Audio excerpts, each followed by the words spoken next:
Hello everyone, Santa here, and last time I got the credits roll. So I'm curious. Okay, so this is clear marked on it. And if I resume this, it'll probably just kind of bring me. Okay, yeah, it brings me back to the area right before the final boss fight. I imagine if I wanted to, I could go back and fight that again. I don't know if there's anything special that happens because I cleared it. Dimension shift. I Dimension shift. am somewhat curious. Dimension shift. So if you crouch, that goes further. Fun. Dimension shift. I am somewhat curious to see if the one random room has more stuff going on. I do want to spend some time also talking about some of my other thoughts, just about the game in general, design, these sorts of things. Because there was that one room. Yeah, I think it's the one. Yeah, it's this one. This feels like it's supposed to be something, you know what I mean? There's nothing going on here, and so I don't know what's up with it.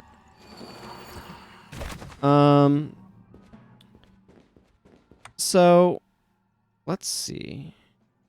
It says that I was missing 0.8 of the map. And I'm curious to, or 0.2, excuse me, of the map. And I'm curious about where that is. Because I have gotten, as far as I know, most everything. Let's see. I'm just scanning through to see if there's anywhere that obviously looks like I'm missing something. Nothing's like jumping out at me that way. 'Cause I finally got the couple of random rooms. I do want to get 100% map completion. I just don't know where to go find it. It's the thing that's coming up right now. If that was not already clear somehow.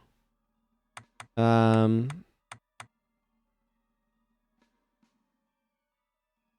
right, well, let's go ahead and jump back to town for the moment, I guess. So I wanted to talk about a number of different things with the game, just from design standpoints and stuff like that.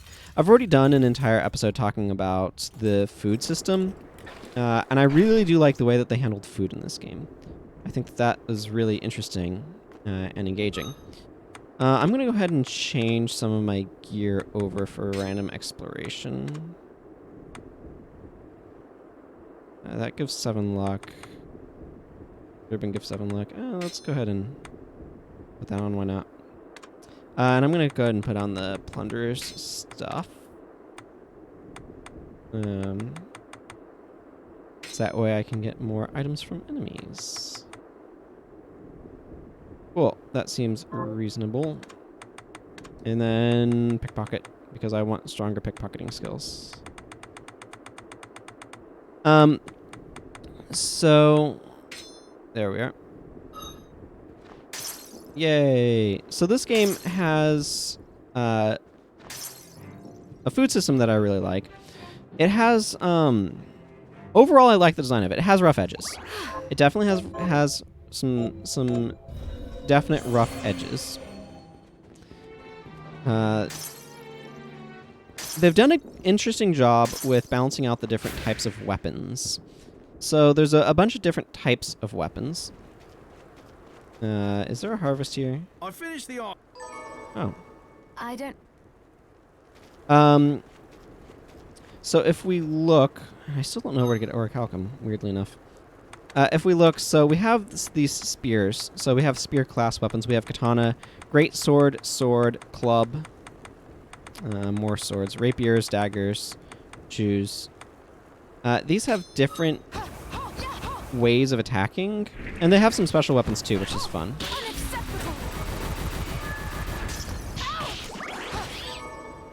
Thanks for the cheese. Hehehe. And so they've done a really good job with giving each of the types of weapons slightly different properties in terms of how they function. Clubs are actually pretty similar to swords, as I recall, but otherwise... So, like...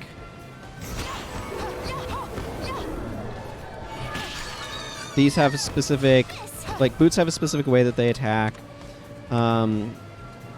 Daggers, like if I equip one of these sword breakers, have a specific way like that they attack.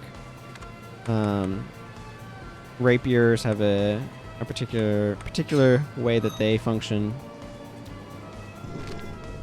I'm just gonna kind of wander around the galleon. I need kill these guys.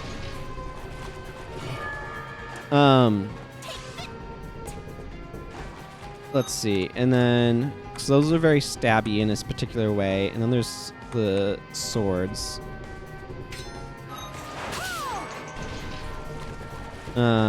Which have a particular sweeping arc compared to the club class of weapons, which are very similar but a little bit slower, I think.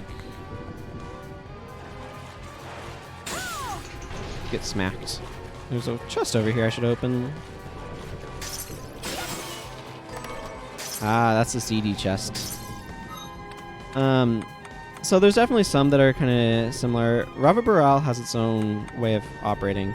Great swords are kind of unique or have a different sort of swing, though. They have the big overhead slam, which makes them suitable for certain types of enemies.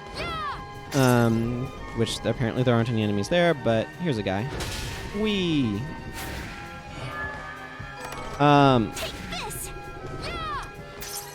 Which you saw me use this particularly against Iga because his hitbox was above where I was, so being able to have a higher swing is really nice. Then the katana swing is kind of up like this, right? It's a different sort of arc than what the swords use. It has a different sort of rhythm and feel to it. It has a very strong stop at the end, if that makes sense. So it just has a different feel for rhythm and things like that. And then we have the spears. Now, something that's really important about the spears... Okay, that's not a renewing chest. And you've actually seen this a couple times in some of the levels. But if I'm too close to an enemy, it will actually miss them. Because its hitbox is towards the end, like where the end of the spear is, right? So where my hands are, you'll notice that it pops up a bit of a distance from me. So that means that you have to have some amount of spacing going on with them. Whips are slow but have better reach. Which, again, it gives them a little bit of a different feel, a little bit of different functionality. Makes them good for taking care of certain things. And they have pretty good coverage as well.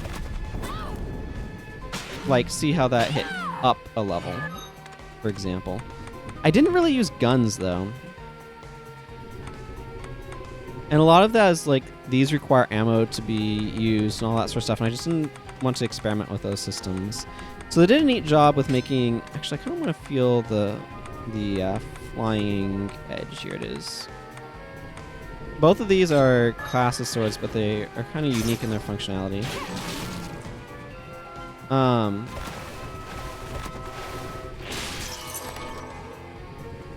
So I've liked a lot of those things. Now, the game also has a bunch of different armors with different properties. Unfortunately, they fall into something that I call the Grasscrest shield trap, I guess. Because of the way that the Grasscrest shield in Dark Souls worked, that was a really strong example of it, but there's a lot of other examples. And the problem there is that they stuck unique effects on certain pieces of armor. And an example of one of those unique effects is the armor I'm wearing right now. The spiked armor deals damage when I run into enemies. Which also means that it opens treasure chests, which needless to say is extremely useful. And the problem with that sort of design is it encourages players to kind of stick with the pieces of armor that have such useful functionality. So what I'm going to describe right now is you want your pieces of equipment to compete on the same terms. So, for example, rings have special additional effects or accessories, I guess. Sometimes they're I don't think these are these ever visible? I think they are, yeah. So these are all kind of working on the same, like, some of them are specific stats, and some of them are, like, safe ring is geared kind of early if you want to be tankier or whatever. But these allow you to kind of tweak what your build's doing, but they also give you useful effects like increasing item drop rate. So you're having to sacrifice damage for that. What's going on with some of these armor sets, specifically Aegis Plate and Spiked Breastplate, is they're not competing on the same angle as the other armors, right? So a lot of these armors are working off of stats. Sometimes they have things like increase the speed of your attack. Increasing the speed of your attack is nice, but it doesn't matter that much, if that makes sense. The thing is, Spiked Breastplate has a huge amount of convenience because of the fact that it automatically pops lanterns. So that ability of this armor also automatically pops a lot of these weaker enemies, but that's neither here nor there. Because this armor allows me to just jump into these lanterns, it is extraordinarily convenient. I don't have to stop to hit or anything else. I can just walk into the armor, or walk into the lantern and get it. And needless to say, that is extremely convenient. It makes things a lot easier.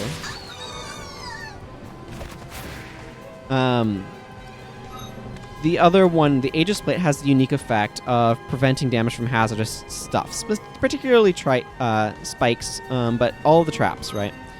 Probably lava too. I haven't tested that. But that also is some unique functionality. Now that one's a little bit easier to go without because it's like specific areas need this, but otherwise it's like the issue with the spiked armor is that it's just so dang convenient. Like, look how convenient it is to just jump into lanterns. There's no other way to, like, replace that functionality. You can technically use spells to do that, but, like, that's just so handy that being able to do it... Where did I get a lost 0.9% of map? Or lost 0.1? Dimension shift. I don't know. That's confusing to me. Anyway, I'm gonna... There was a chest up here I never knew about. Oh, that's where the last hairstyle is. Found it. So anyway, Dimension shift. That's something that is a bit of an issue in the design. I think there's a better one for farming. I need oysters from these.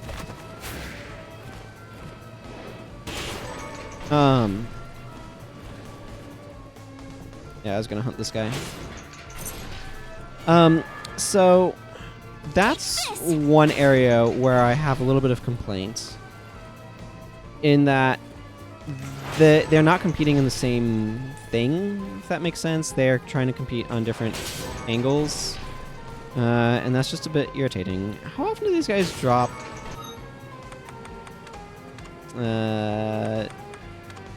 I need sea urchins. It's an 8%. Okay.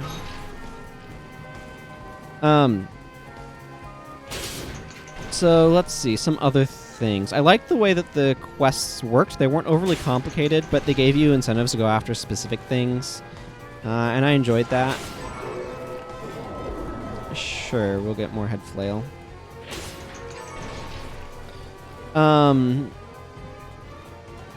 Let's see. I liked the alchemic crafting system overall.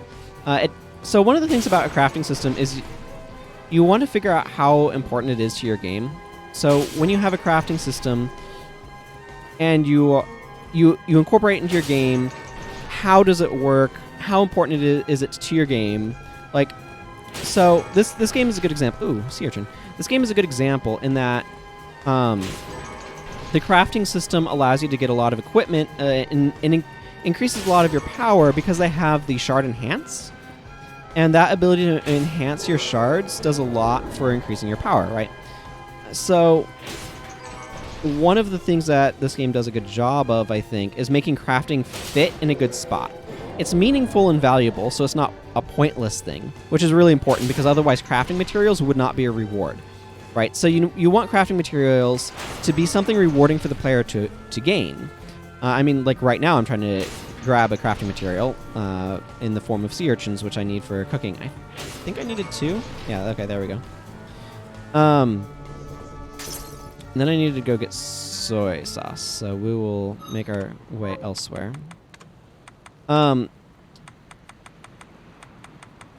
But anyway, some of my point with that aspect of things is that you want your crafting materials to be rewarding, so you want your crafting to be valuable. You want materials in different areas to be rewarding in different ways as well. So, for example, one of the things that they've done is they've made it so that way different crafting materials are used for different tiers of stuff, if that makes sense. So, an example of what I mean by that is with the enhanced shard. What are we transmuting this When time? I go to enhance a shard, right, some of these require gemstones, but some of these require things like this requires more rat teeth, so I have to specifically go after rats. But there's different. So the good example here is stuff that upgrades with equipment made from like bronze. That's a good example of the sort of thing I'm talking about. In order to upgrade that stuff, I need to find myself bronze, or I can buy it. And this is another thing that's really, really good. They've made it so that way once you craft something once, you can purchase it from the store. And that's a really important system because it means that you have a lot of ability to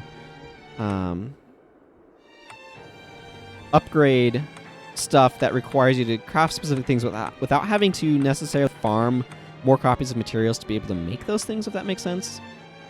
Boy, I need to... Like right here. Here's an example. Musketoons allow me to upgrade that. And I guess I need, 2. And so I can come into my list of things. I should actually just go find... No, it's under weapons. So, Musketoon, right here. This requires some elements and bronze, and I probably need 2 of them.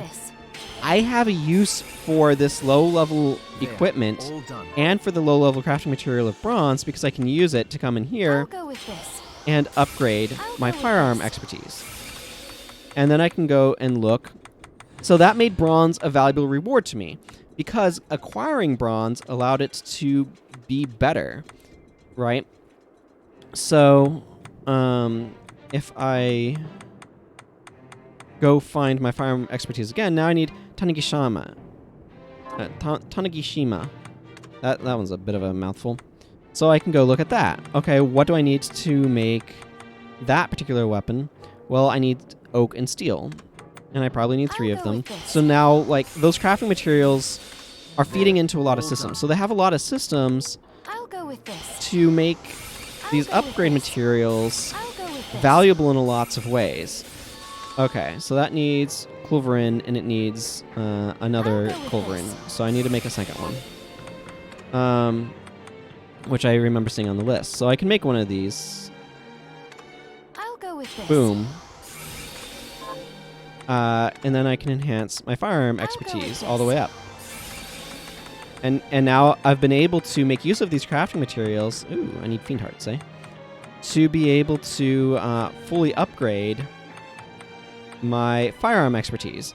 And something else that they did that's valuable from that is if I pop out of there and I go to my shards, now firearm expertise is a thing that's permanently on. I can stack it with another copy of itself to make it stronger, but it's just generally there and generally useful. So this pickpocket, as far as I understand, stacks with itself. As far as I understand how these systems work, I should be clear on that.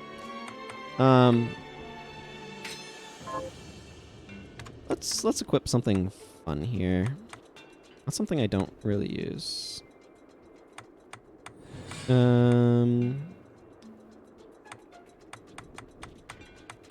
Actually, let's see what this is like. I see. So that gets better as I rank it up and stuff. So I really overall like this crafting system because the other thing is it's not badly grindy as far as crafting systems go. Crafting materials are actually fun to farm. It's probably not the funnest thing to watch, but I have enjoyed farming them. And getting this stuff to be able to upgrade them is nice. They've hit, I think it hit a good spot in terms of, let's see, what else do I need? This soy sauce, okay. Oh, I got more sea urchins I need, whatever. But anyway, yeah, so I'm really happy with where that system is. It's a lot of fun to me. And it's at a good level where it's not like too much, where it feels like it's just a super grindy pain in the rear end, which is important. You don't want your crafting systems to feel like a super grindy pain in the rear end. But at the same time, okay, I'm not too impressed with that one. Actually, I kind of want to try the shuriken. Where is it? There it is.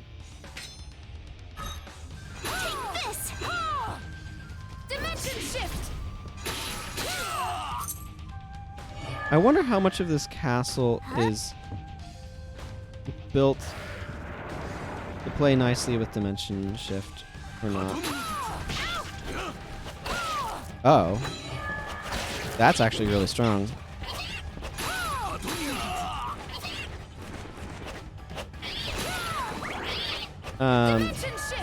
So, okay, I'm going to be distracted by fighting enemies here. Ow.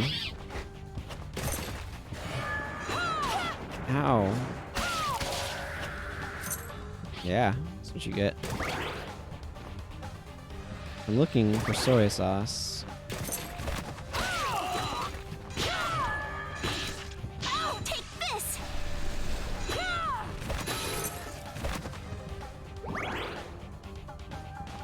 Okay, now that those guys are no longer bothering me. Shinobi Garb, Eastern Fabric. I really like the way that they've done their food system as well, but like I said, I did an entire thing on that. Exploring the game is overall really fun.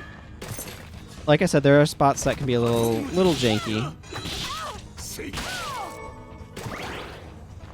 But I need to find more chests. Here's one. Hey, there's some soy sauce. That's what I needed. Okay, yeah, I've already done stuff up here. I will say that some of the menus for identifying what enemies have what stuff you need could be a little bit more informative.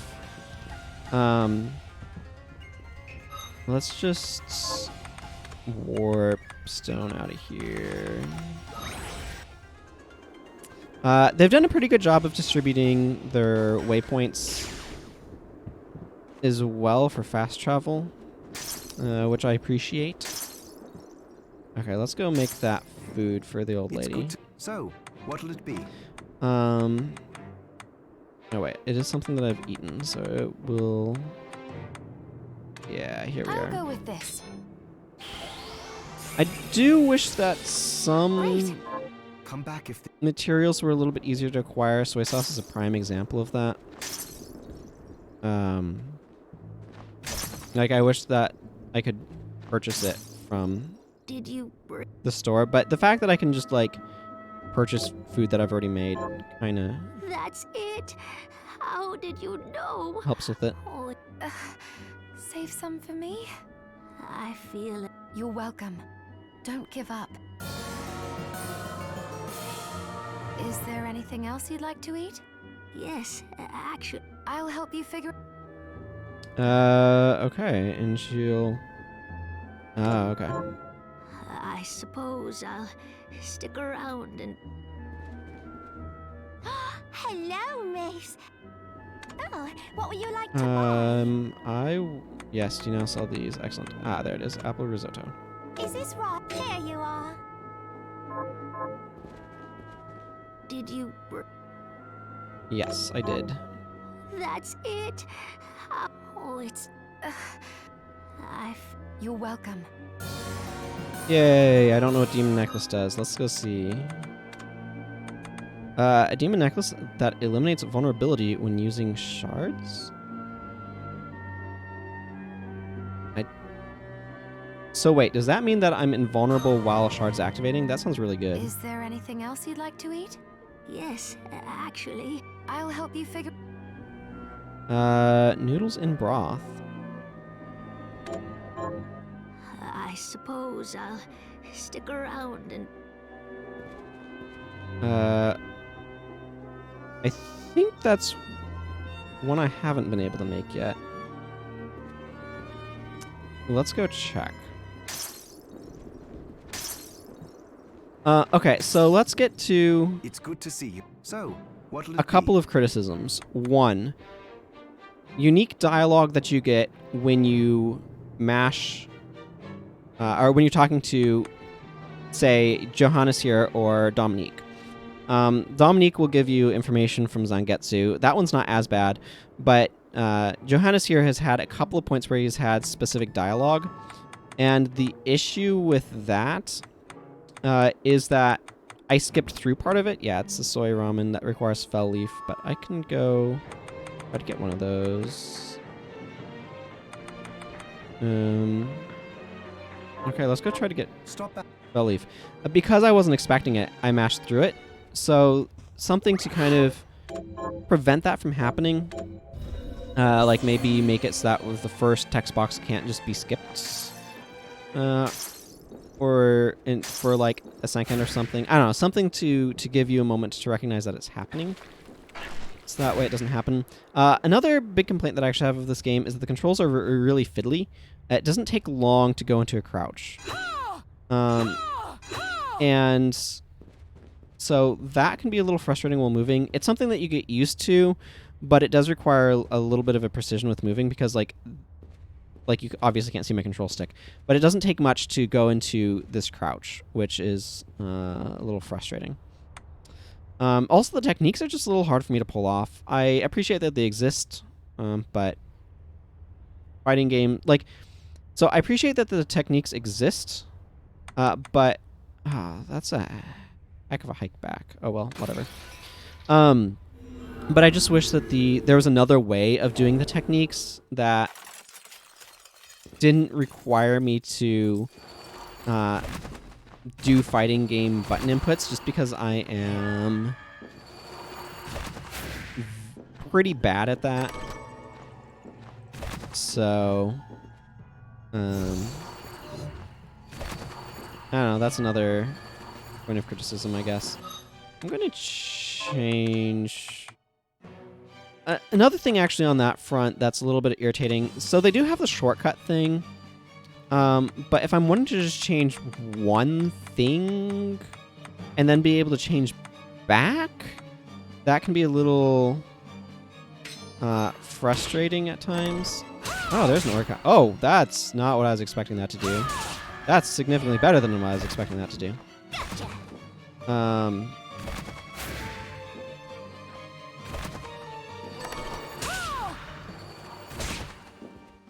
Anyway, that the equip swapping can be a little annoying, but the menus are fairly quick, so it's not the biggest deal.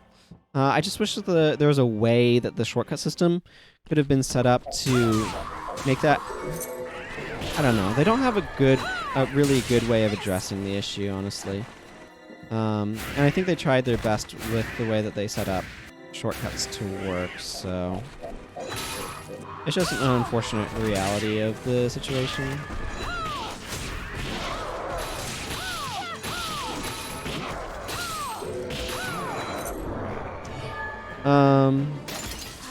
That's another spot for Feral Claws, isn't it? That's kind of convenient.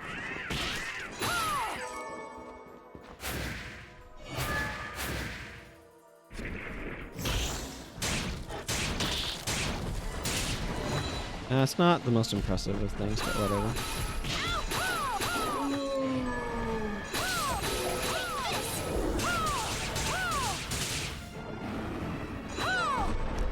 Oh, good. Another Dragon's Breath. I needed that. Another copy of Drain.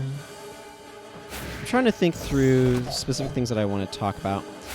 I know that another one that I have is stuff with the late game. So for the most part, I think the game does a pretty good job of setting stuff up for navigating and finding things and stuff. Because, of course, one of these games, one of the things that you have to do is try to strike the balance between not making the way forward too obvious while not making it too difficult either. Because you want to encourage the player to explore, and you don't want it to feel like it's just, a linear path where they just go from point A to point B and they don't have to, like, spend some time trying to find their way. But towards and for the most part, that was fine for me. Like, there were some spots that took a little bit longer than others. So some really good examples of that are the figuring out how to drain the blood from the central area to uncover new areas to go. Like, that's something that I had to spend some time figuring out. On the other hand, so like that one was good though, because it was like at the very beginning of the game, it was hard to miss the thing. And if you thought about it for a little bit, you're like, oh yeah, obviously. That's obviously how this works. Yeah, this one's the one I'm going to farm. The issue... I should equip a fire weapon here, shouldn't I? Do I have... I have a flame whip. Let's see how that feels. So the issue here is that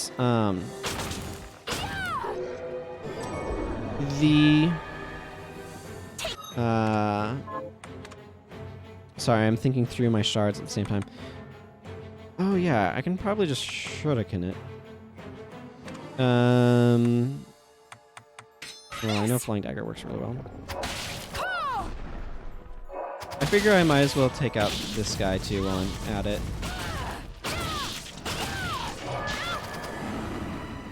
So the issue that I ran into was the Aegis Plate was extraordinarily difficult to locate. And then the thing that I needed to do with the Sword in the Moon was just like not obvious enough, if that makes sense. Where I had a hard time figuring out that that was what I needed to do with that part. I think the worst one of those for me, though, is the...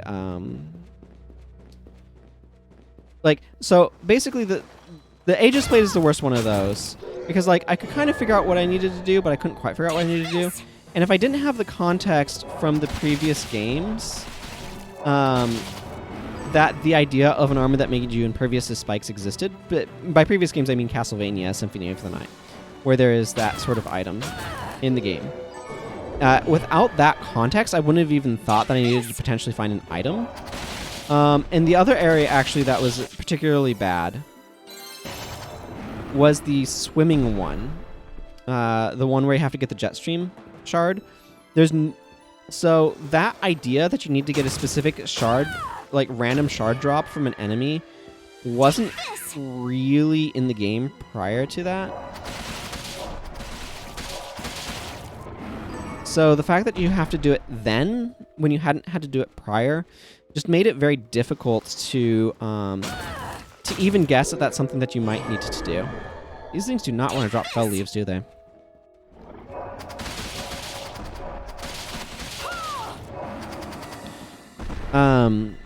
So that one was bad, although I figured that one out myself. And like, that one is figure-outable. The biggest one... Okay, finally got a fell leaf. The biggest one that was an issue for me... I'm just going to kill this dragon once more and then head back. Or maybe I'll just farm more fell leaves because I need them. But yeah, the issue in general for me was that with the Aegis armor was that I didn't even see where it was. Like, it wasn't an obviously hidden thing. It was very difficult for me to actually know. Like, I did not know it was there until I looked for a walkthrough and knew, okay, this is the area I need to be searching. And until I had that information, I didn't know what to do there. So that one stands out in my mind as sort of the worst offender, but overall, like I said, I've really enjoyed this game.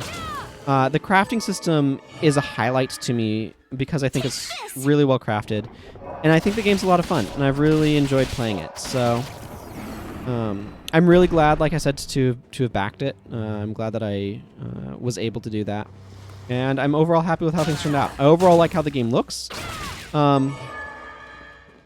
There are some spots where the game could play a little bit tighter, a little bit better, but not, for the most part, it's not anything that's caused detriment. I also actually have really liked the sort of difficulty level of normal. It hasn't felt too oppressively difficult at any point in time, and like with a game like this, I enjoy kind of having the focus be on the exploration and farming materials and that sort of thing rather than on a challenge.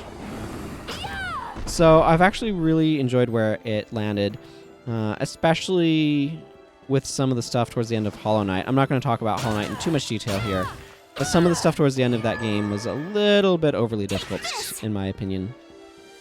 So, is there anything in particular else I should talk about? They've had a nice variety of enemies in this game. Some of the mobility options are pretty nice. They definitely approach things sort of in a classic Castlevania way. Again, the only Castlevania games that I personally have really played actually have been the Lords of Shadow games, which is a very different experience, obviously. But yeah, I don't know. Overall, I've been really happy with it. They have a nice variety of environments, and moods and things like that. The quests felt like they sat at a good spot, as I already mentioned, where they were fine to do. They didn't feel overly annoying or anything like that.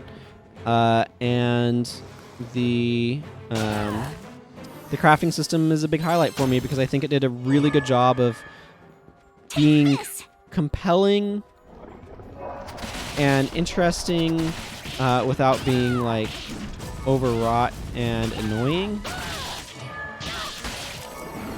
So yeah, I'm overall really happy with where a lot of the stuff landed.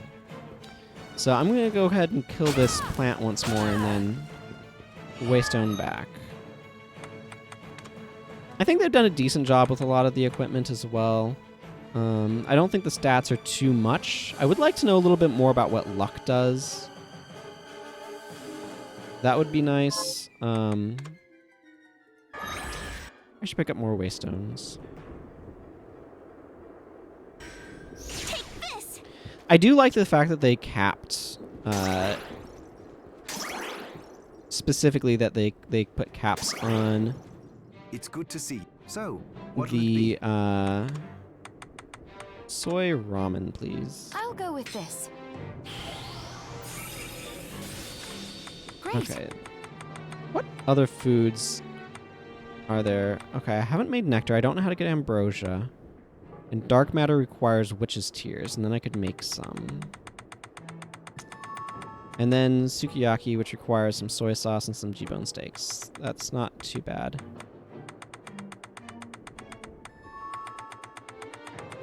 Okay. Come back anytime. Let's go ahead and give the lady her meal.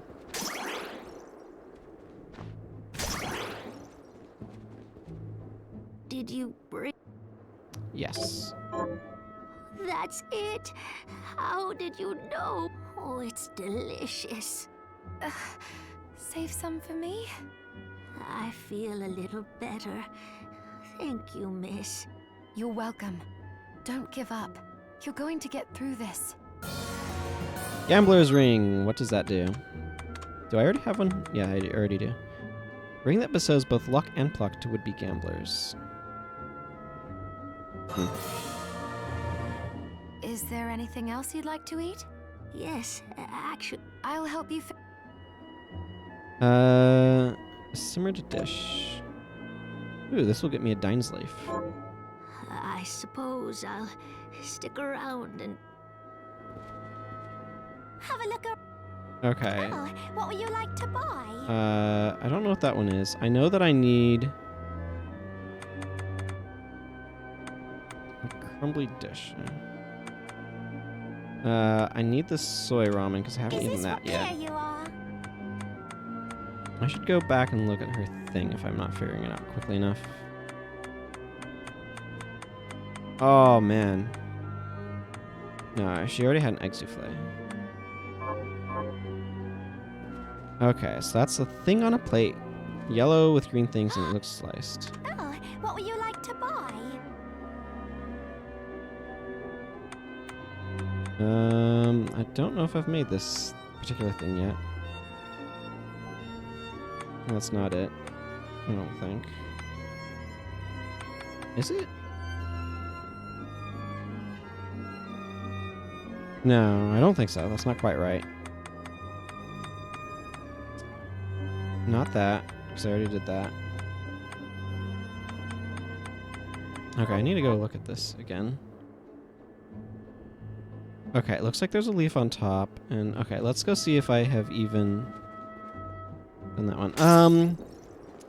I guess that's a lot of what I wanted to say. It's good to see. So, So, what'll it be?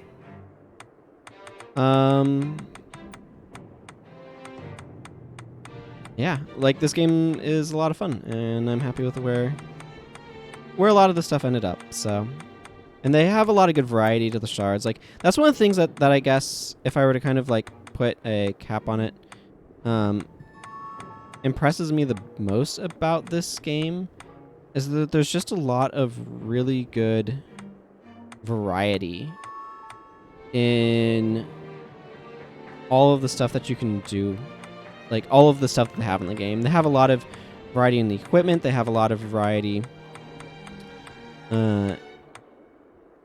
in... No, that's not it. They have a lot of variety in like stuff that you can cook. They've made... And the thing is, they don't just have a lot of variety. They've made that variety feel valuable and useful. And I think that to me is the thing that's probably most impressive.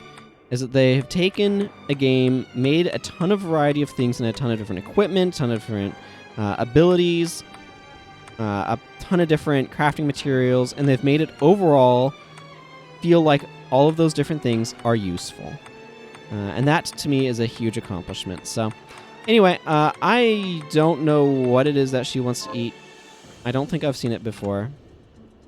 Ooh, I can upgrade my Silver Knight, because I have Orichalcum now. Oh, I should go finish that other quest. But let's upgrade Strength first. Yeah. Okay. You have to. Yes. I have to stop Dominique. Let's go over here. Hand up. Yeah, have some rice seeds. Can you? Sure. And you wanted a piece of Orichalcum, if I'm not mistaken. Orichalcum. Here's what you asked for. This is it?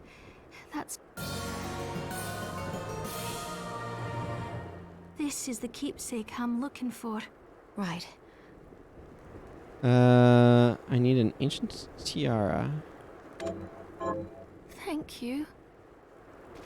Cool. Well, I'm probably going to call this here, because I think I've talked about most of what I wanted to. So, yeah. There's a lot of stuff in this game where I think they've done a lot of overall pretty good design. I like a lot of the music. I like a lot of the small little Easter eggs. That's one of the things, too, is they've done a really good job of like putting in little Easter eggs and nods to things in a way that doesn't feel bad or anything. They have a lot of interesting variety, a lot of different ways to kind of set up and build your character. And they've done a good job of making that variety feel useful and valuable and desirable as opposed to being random or extraneous. Anyway, next time I think I'm going to go explore that 8-bit area. And until then, everyone, take care and goodbye.